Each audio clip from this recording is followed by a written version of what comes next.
entering a dimension of sound. You carefully come in through the threshold with wonder, yet skepticism. You see the faint shape of an outline of a robot arm petting a cat. You faintly hear the haunting sounds of a man playing a tambourine. The sound augments into two men playing with a soundboard. You're listening to Canary Cry News Talk. Stay a while and listen. And now, where Nephilim news meets biblical views, you'll find broken memes and shattered dreams. Give it up for Basil and Gons. You're listening to Canary Cry News Talk. Today is March 30th, 2020, episode 183, and this week, fake like the sun and Control-Alt-Delete your memories. My name is Basil. And this is Gons. Welcome to the live streamed podcast. That's right, we're still doing it. Live. Essential we're trying employees. To do it. Yeah. Yep, we're making it happen. And you know what? I don't like that title. Fake like the sun. It's not a good title. Yeah. I know. I did a quick revision. There's so many people who are upset about my googly eyes. I figured I got to do something to upset the cart on your side there too. It's amazing. It's always. So many people, they're like, I can't see his eyes. He must be a shill. If I was a shill, I'd have a CGI face.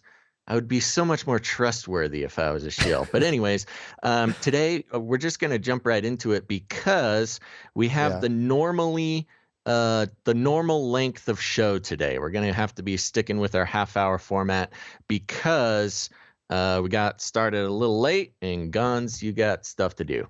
Yep. Other virtual things going on. Other virtual things. Times. So many virtual things. And so to jump right into it, Gons, are you ready for the Flippy Update? Flippy Update. Flippy Update. Do you want fries with that? That's right. Flippy Update. For those who don't know, we make a big point of tracking specifically robot arms. Our good friend Flippy, who flips burgers and is now going to be scanning your face to let you into buildings. But generally just the robot overlords who are taking our jobs, enslaving our children, and flirting with our spouses. And today I'm going to bring back a little bit of an old segment, Gons, and that's that's the Roomba Update. Right. You have a Roomba that you've been using to clean the floor and suck up cat hairs and stuff for you. Yeah. Again, for research purposes only. Purposes only. I'm here to sacrifice for the good of the people, to help you know how the robots are going to take over your life. I now have 3 Roombas, Gons. I have 3 Roombas, and I have them all wake up at 8 in the morning to vacuum my quarantine cell. And the problem is, and I don't know, I got to put everybody on high alert because 3 days ago, a Roomba went full on missing. I cannot find him in the house. I cannot find him outside the house. I think he got tired of quarantining. I think he escaped and is just Roomba'd out into a field somewhere. That's happened to my cats growing up. I had a cat that ran away and then came back pregnant. So hopefully your Roomba doesn't come back with like an army of baby Roombas that that's all how I want could get to more creepily Roombas clean for your free. floors. Yeah, I don't know. Okay, let's get right into it here. CRISPR. Cas9. And the first story that I want to jump into, I think, is let me get this out of the way. All right. International Business Times. Scientists delete fearful memories of rats. Raises ethical questions. Yeah. And I think we talked about a long time ago, we reported on how they were able to implant certain memories in rats, I think. So this is kind of a different type of thing where they're directly attacking a certain type of emotion here. But It says some often wonder if they could erase bad memories of troubled past, while some say troubled makes one stronger. However, science can delete memories now. Yay. Researchers have Yay. deleted fearful memories of rats using CRISPR gene editing technology. China's Peking That's University crazy. researchers published a paper in Science Advances that used the gene editing tool CRISPR-Cas9 to specifically remove only fearful memories from a rat. This would be helpful in treating chronic pathological diseases. Rats were trained for 3 weeks and were conditioned to react in fear. All right, conditioned them to react in fear, already happening to the human population at large. After the function-specific gene was knocked down by CRISPR in the rat's neural circuits that are responsible for fear memory, there was a significant reduction in reacting to the fearful conditions. Negative emotions are Wow. part of memory too and could become a burden when such things can't be forgotten, further causing pathological diseases like post-traumatic stress syndrome, said Yi Ming, co-author of the paper, said to ECNS. Chronic pain and stress and drug addiction, among others, belong to a class of pathological memories that are long-standing and difficult to be cleared from memory, especially when hard to know the exact mechanism to provide efficient treatment, he said. And then it gets into some of the ethical issues here, which are obvious. People have a problem with this. That would make sense. If this becomes a reality, it could take us to some ethical issues too. We are what our memories are. When some are deleted, it could fundamentally change who we are. For instance, pain can make us stronger to face challenges. As a saying goes, failures are the stepping stones to success. When some bitter memories are deleted in us, what would happen to the strength such memories have brought in us? Our relations are a result of our characters, and our characters are changed by deleting memories. How would relations stand? This kind of reminds me of the movie Memento. Did you ever see that movie, Basil? Yeah, How the memories are sure. all backwards, and the guy's trying to figure out what's going on. And I remember watching it and being very confused the first time. Yeah, and of course, like the infamous Eternal Sunshine of a Spotless Mind. Yep, The that's the other deleting one. memories. That's yeah, You know what freaks me out about this, though? This is deleting memories at the genetic level, or at least yeah, using gene editing to delete the memories. yeah, That's a lot different than programming, reprogramming. Using some sort of mind control, whether it's EMFs or trauma based or whatever. This is at the level of DNA that they're actually deleting these memories, which of course brings up a lot of scary conspiracy theories about vaccines being able to deliver CRISPR alterations and things like that. What if you talked about Mandela effect? There's been a lot of talk about chemtrails being used to alter DNA, deliver CRISPR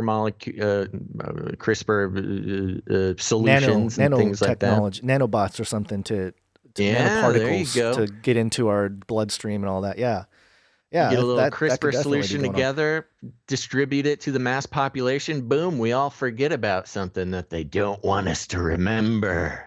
Yeah, and the whole adage about the generations that are coming up, they're so disrespectful of the older generation, and there's that generation gap that's becoming programmed. It's part of the programming now. I mean, at a genetic level, that is pretty creepy that it's bypassing or enhancing itself with all the stuff they can do through media and everything else. That side of control psychologically, now they're getting into the genetics. I Yeah. don't know, man. Which it brings up a good point because, we often talk a lot about, a lot of different types of mind control, whether it's television programming or trauma based mass mind control or chemical based sedatives, things like that. And a lot of times, there's a lot of different camps. People would be like, no, the whole fluoride thing, that's just one thing. But then the EMFs and the 5Gs, that's where the real, it's a whole system, and this is Yeah. just another stepping stone on the path of the entire system being geared towards controlling the population, which shouldn't surprise any of our listeners. But there you go. We're in a system-wide issue when it comes to this stuff. Yeah, for sure. Um, Yeah. So, yeah, I think that's it for that. I mean, is there anything Okay. else you got to say about No, that one? I got to tell you about China. Ooh, China. Welcome to Chinese Show! Now, don't freak out, everybody. This is not Chinese news about COVID-19. We got some COVID stuff coming up a little bit later, but we have some non-COVID related China news. And this is from thesun.co.uk, so you can take it with whatever size grain of salt as you want. But the A large headline one. is this: Is it hot in here? China's artificial sun that's 6 times hotter than the real sun will be ready this year and could generate unlimited energy. Now we've been following China and its desires to control the universe. They had artificial moons going up, very beautiful. They've been talking about putting together this artificial sun, which we did report on the sort of first steps on the artificial sun last year, but apparently it's coming up quick. So here we go. The article reads: Scientists hope that the artificial sun will help harness the power of nuclear fusion. This could bring humanity a step closer to creating unlimited clean energy by mimicking reactions that naturally occur inside the sun proper. The artificial sun was first announced by Chinese researchers last November, but the project has just hit an important milestone. Chinese media reports that early trials have allowed researchers to create stunningly high temperatures. And they have this picture here, Gons, if you want to show it on the stream there. They got this Yep. super scary machine, of course, with a nice little Chinese flag sticking out of it. So you know who's responsible for melting a hole all the way down to the core of the earth and unleashing the oceans of lava. Or down to Researchers, the abyss, whatever shape you believe that's right. Yes, is part of creation. fire this sucker up, it'll melt right down into the abyss, and that's when the locusts come out. Yep. There you go. Researchers are using a device called tokamak, which uses a powerful magnetic field to trap hot plasma. Our sun hits temperatures of around 15 million degrees Celsius at its core, but the plasma from China's, here we go, coming in hot, cold read. But the plasma from China's artificial sun has reached an electron temperature of 100 million degrees Celsius and an ion temperature of 500 million degrees Celsius. I don't know what an ion or an electron temperature is, but it sounds sciencey and scary. Ions are what, quote, generate energy in the device. Duan Zuru, an official at the China National Nuclear Corporation, told Science and Technology Daily, the official newspaper of China's Ministry of Science and Technology. So the plan is to now bring the ion temperature to 100 million degrees too. Ion temperature is usually lower than electron temperature, so this may be difficult. The device, Duan said, needs to be tweaked to hit the goal. No kidding. As well as high pressure, nuclear fusion requires extremely high temperatures, which the artificial sun could provide. If successful, China will be able to provide a major helping hand in ITER, the International Thermonuclear Experimental Reactor.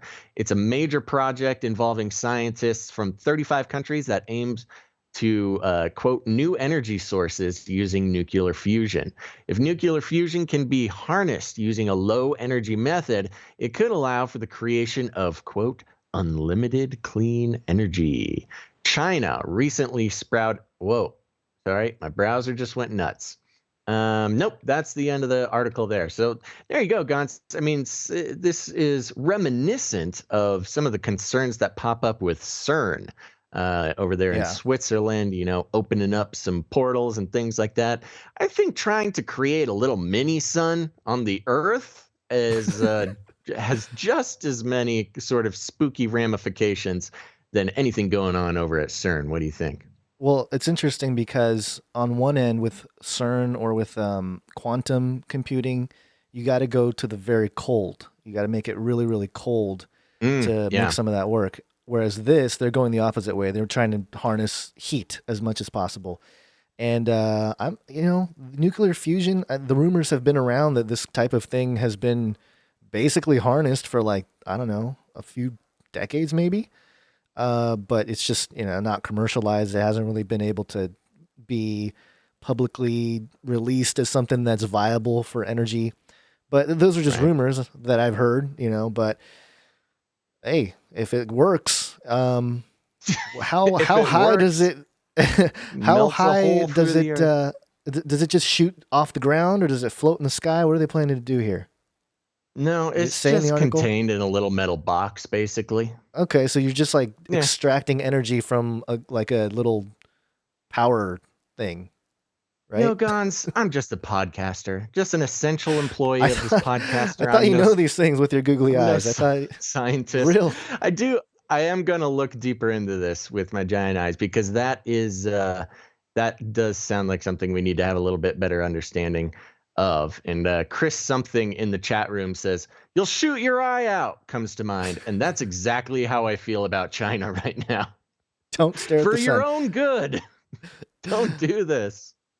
We don't have a jingle, but I do want to just mention this because it's fun. Weird source. I don't know about the source, but I'm gonna go ahead and share it anyway because it was a good headline. NJMMA News, whatever that is. To find a coronavirus vaccine, you need a new Manhattan Project. There you go. Interesting. That's it. Of That's all you get course, from that. Manhattan Project being the perfect example of how you can get hundreds of thousands of people to keep something top secret, which is one of the main annoying arguments that anti-conspiracy theorists bring up. How can you get so many people to keep a secret? Well, we did it for a long time with about 100,000 people. So keeping secrets isn't as hard as you think if you got the power of the U.S. government behind you, baby. Maybe Q Yeah. will get in there, though, and tell us some secrets that we don't know. Oh yeah, all the riddles. Or we can just ask our CIA handlers. They should let us know. Oh yeah. Still nothing, huh? Yeah. Okay. All right. You want to are we do a gonna- little bit of COVID stuff? A little bit. Yeah, let's do a little bit. COVID.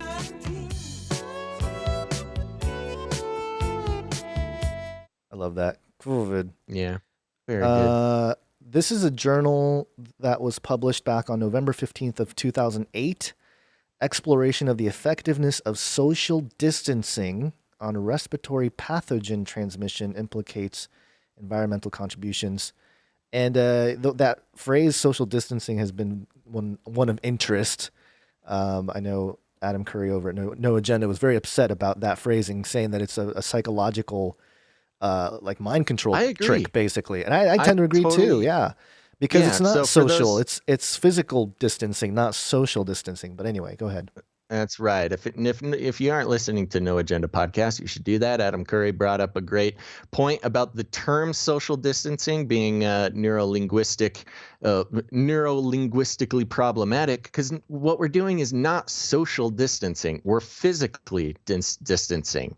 We are practicing physical distancing. Social distancing would mean, you Go over are there, locking be yourself alone. up and you're not talking to anybody. You're not trusting anybody. We should not be social distancing. We should be physically distancing. So I don't know. I don't know about you, Basil, but everywhere I go now, outside, people are wearing something over their face, whether it's a mask or just a towel. Like people, it's like starting to look pretty apocalyptic out here, just driving around and stuff. So I'm loving all the videos of people, making their makeshift masks. I saw a picture of a guy who had an orange peel strapped on his face. Lots of people with plastic bags over their heads. It's now you know who to really socially distance from. You can physically distance from everybody, but socially distance from the people with plastic bags over their heads. You do not need to be socializing with those people. As if giant VR googly eyes are any better. Yeah, I've gotten my own social distancing going on here. Yeah, are you going to do this next one here? This Yep. Hospital. You ready for the next one? Yep. Okay, so we're going over to theguardian.com. Astrophysicist gets magnet stuck up nose while inventing coronavirus device.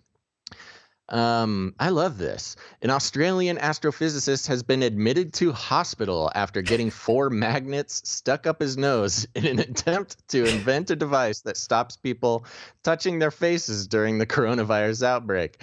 Dr. Daniel Reardon, the hero we deserve, Dr. Daniel Reardon. A research fellow at Melbourne University was building a necklace that sounds an alarm on facial contact when the mishap occurred on Thursday night. The 27-year-old astrophysicist who studies pulsars and gravitational waves said he was trying to liven up the boredom of self-isolation with the 4 powerful neodymium magnets. I have some electronic equipment, but really no experience or expertise in building circuits or things, he told The Guardian Australia. Quote, I had a part that detects magnetic fields. I thought if I built a circuit that would detect the magnetic field and we wore magnets on our wrists, then it would set off an alarm if you brought it too close to your face. A bit of boredom and isolation made me think of that.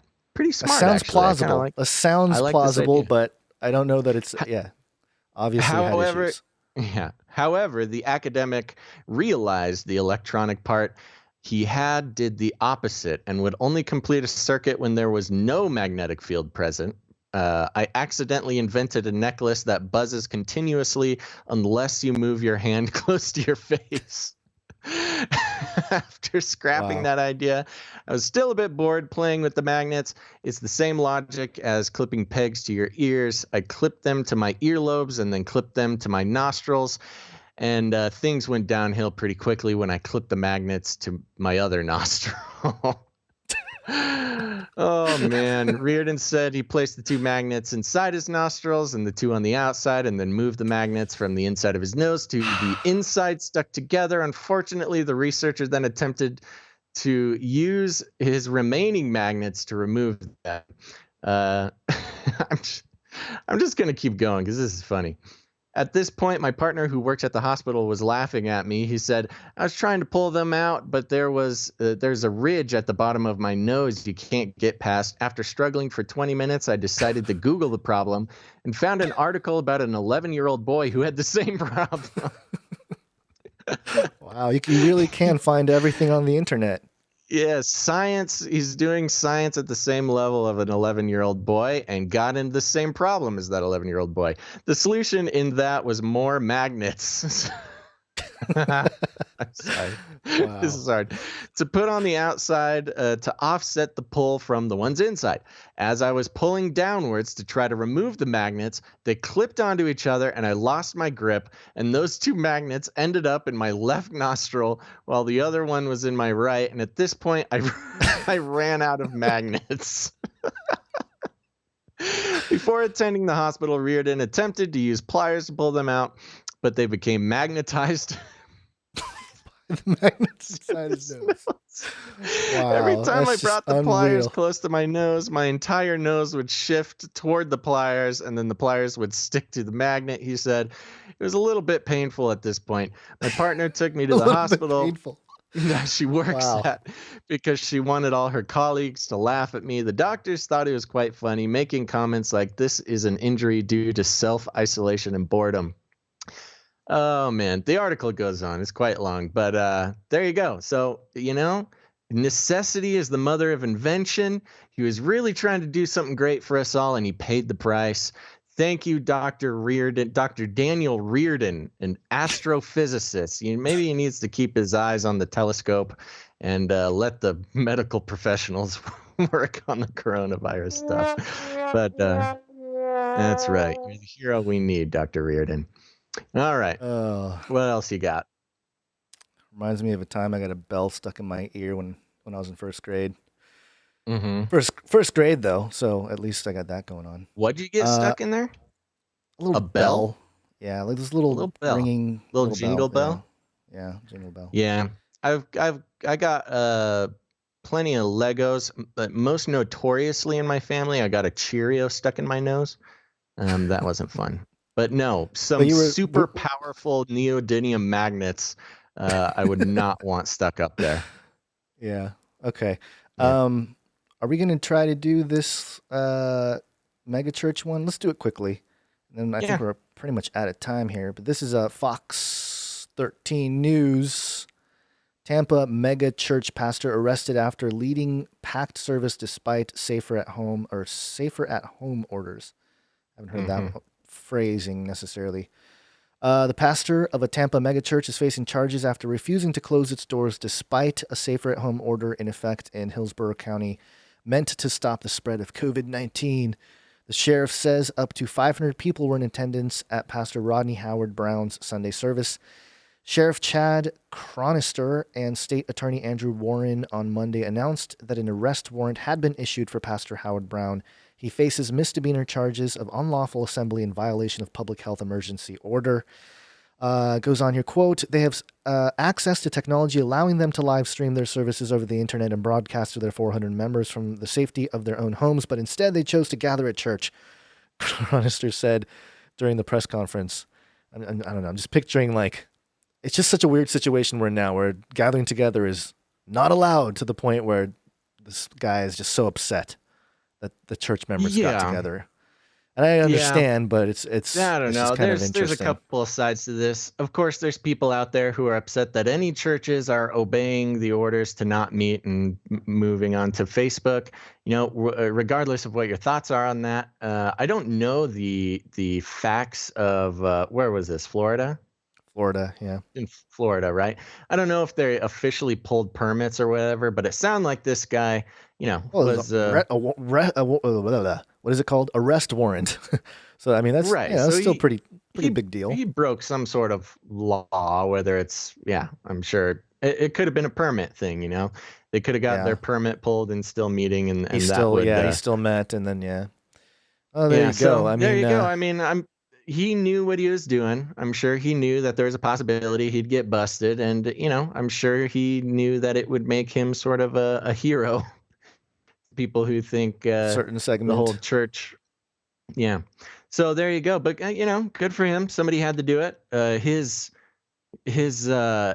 mugshot doesn't look great. He could have smiled in his mugshot, you know. Yeah. Well, yeah. I don't know. They did arrest him. What would you do? Would you smile? Picture him. Rodney Howard Brown. He's quite the famous guy, huh? Apparently.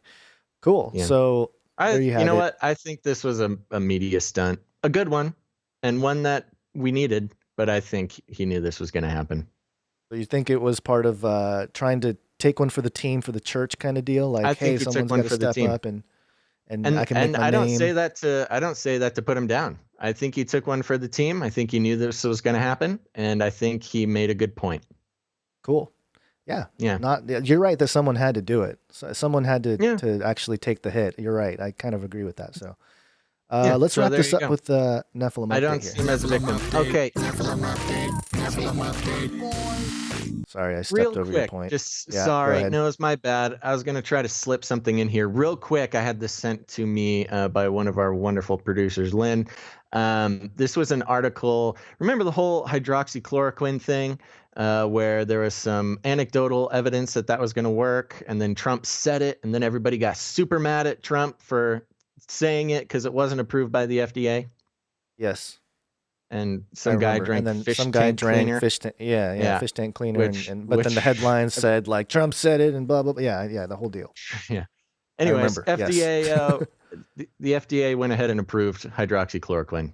So that's going to be yes. But still, don't drink fish cleaner. 3 days later, they take it all back. Of course, that doesn't make people not mad at the president, but you know, there you go. Hydroxychloroquine is going to be tested live in hospitals in New York, and it's been approved by the FDA. So there we go. Fantastic. Okay, Nephilim update. I'm going to get a clean intro in here. Nephilim update. This is just a little note that I found. It just mentioned the Nephilim because, of course, Eden Prime from Darksiders Genesis has Nephilim characters in there. So it says that there's some things here that are interesting about the Nephilim in terms of what they do here. And I'm just going to read it because, you know, you get to... We might want to think about playing this battle just to kind of check it out to see what's going on with it and like see how they're really getting people to get into the Nephilim and all that. But here Sure. it says, Astarte will summon a Nephilim. This is a slow-moving armored warrior with only basic slow melee attacks. They do have a ranged attack, but it's slow and doesn't have great range, and they don't use it often. The Nephilim have a lot of HP, but are not typically very dangerous. And there will be 6 Nephilim before the fight is over, and there's a side mission of finishing all 6 Nephilim with execution attacks. Oh, You know what? yeah. I had like a better part of this highlighted, but I can't find it now, and we're running out of time. But in any case, basically they have like Nephilim stuff going on. Oh, here we go. Use the an execution on every Nephilim resurrected by Astarte. So apparently you can like resurrect Nephilim in this game. That sounds fun. So maybe something to check There out you in go. terms of that, especially that Twitch feed. We might want to do something there Eden, specifically. Darksiders Genesis, Eden Prime. Okay, Eden Prime, I'll check it yep. out. Yep, there you go. Okay, are you good? We got to get you I'm out of good. here. I know. I got to. All right, everybody. Yeah. Yeah, sorry we had to cut the show short. This is the regular timing of the show, but I've gotten kind of used to going longer now, Gons. But Yeah, I know. we'll be better in the future. But we made it happen. And here's the thing, folks. If you're out there and you got friends and family who are not paying attention to the vital updates going on here at Canary Cry News Talk, you need to grab them by the cage and shake it. Stop this progress before it is too late! I want to shake things up, stir up some controversy, rattle a few cages. Hey, stop that! You'll never silence me. I'm the last angry man, a crusader for the little guy. Leave the bird alone! Never. Rattle a few cages. Rattle a few cages. I tried to tell you, but nobody wanted to listen. That's right, folks. And remember, you can head over to patreon.com/CCNT to get all sorts of fun rewards and support your essential employees over here at Canary Cry News Talk. Here's the thing, folks. We do not believe in selling your attention to corporate interests for our own personal gain. The podcast will always be free, and we'll never do ads, even though we've gotten many chances, many offers, which sound pretty good at this point. But thanks to our listeners who believe in the value for value model, when they get value out of the show, they return value. And that's the only way. That's the economy we're moving into, folks. In the economy to come, you're going to just have to, if you believe in something, you're going to have to support it. And now's your chance. You can head to patreon.com/CCNT, and it'll give Gons and I the warm and fuzzies and help us through this difficult time. So we really do appreciate that. Also, remember, head over to canarycry.community. It is our off Facebook. We are free from the lizard people. Canarycry.community is our little social network you can join. You got to make an account, join up. All sorts of Canarians just like you, talking about everything that we talk about here and more, and getting together, praying for each other. Some people are even meeting in real life, which is going to be next illegal step. here. It's kind of it's illegal already. As long as it's in small that's right. groups, Canarians should be getting together. Okay, that's it. Gons, any last words? I think that's it. Thank you, everybody, for tuning in. And thank you in the chat, everybody in there. It looked like people were pretty nice in there today. So. People are nice. Thank you, Yeah. everybody, for being nice today. This is great. This is why. they're- Maybe it's a product of us doing a shorter show. They don't get restless and mean. they don't get so upset at your googly eyes. Also, remember this. If you're watching live right now, go to any podcast player and search Canary Cry News Talk and subscribe, because we put these out on audio. We've been doing it for years and years and years. There's plenty of stuff for you to listen to. Search Canary Cry News Talk and subscribe. Make sure to leave a rating and a review. It really tells those iTunes artificial intelligence robots to share the show with other people, and that's very important, especially in these times. Thank you to the people on Twitch. We actually have somebody on Periscope too. That's amazing. You guys are the best. We will be back on Wednesday and Friday of this week, so make sure to tune in all over the internet. And thanks for listening to this episode of Canary Cry News Talk, and make sure to tune in next time on Wednesday. But until then, think outside the cage.